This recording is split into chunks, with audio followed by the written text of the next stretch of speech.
Trajneri i Serbisë Dragan Stojkovic ka publikuar listën paraprake me 29 futbollistë të grumbulluar për ndeshjen kundër Shqipërisë, që do të zhvillohet në stadiumin Arena Kombëtare në Tiranë më 7 qershor dhe sfidës do orën 3 ditë më pas. Donë se është një ndeshje futbolli për t'i dhënë ngjyrime politike, ka menduar presidenti i Serbisë Aleksandar Vučić, i cili në një tubim të partisë së tij falenderoi trajnerin e Serbisë dhe i kërkoi të mposhtin Shqipërinë. E pash pak më parë listën dhe tani e shoh që është këtu. Ju lutem një duartrokitje të fortë për trajnerin serb Stojkovic, një legjendë e nishit, i cili nuk u fshesi shumë të tjerë dhe erdhi të jetë me ne këtu.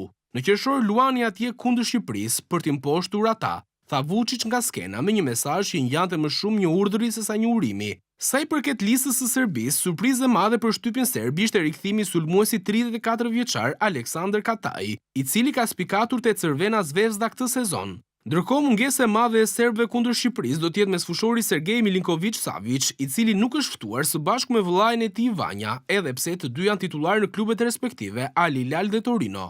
Gjithashtu, tekniku Stojkovic ka ftuar edhe disa lojtarë të tjerë nga kampionati vendas, si Rosic dhe Stanic. Nga 29 lojtarët e grumbulluar, 9 prej tyre luajnë në 5 ligat më të forta në Europë dhe klube si Milan, Juventus e Atalanta në Itali dhe Nottingham në Premier Ligën angleze. Lista përfundimtare e Serbisë do të shpallet nga trajneri Stojkovic të premten, më 30 maj, ndërkohë nga kampi i Kuqezin nuk ka informacione se kur Silvinho do të prezantojë listën për 2 eliminatorët e qershorit. Shqipëria ndodhet në grupin K të botërorit së bashku me Serbinë, Anglinë, Letoninë dhe Andorrën. Aktualisht Kuqezin kanë 3 pikë pas humbjes me Anglinë dhe fitores me Andorrën.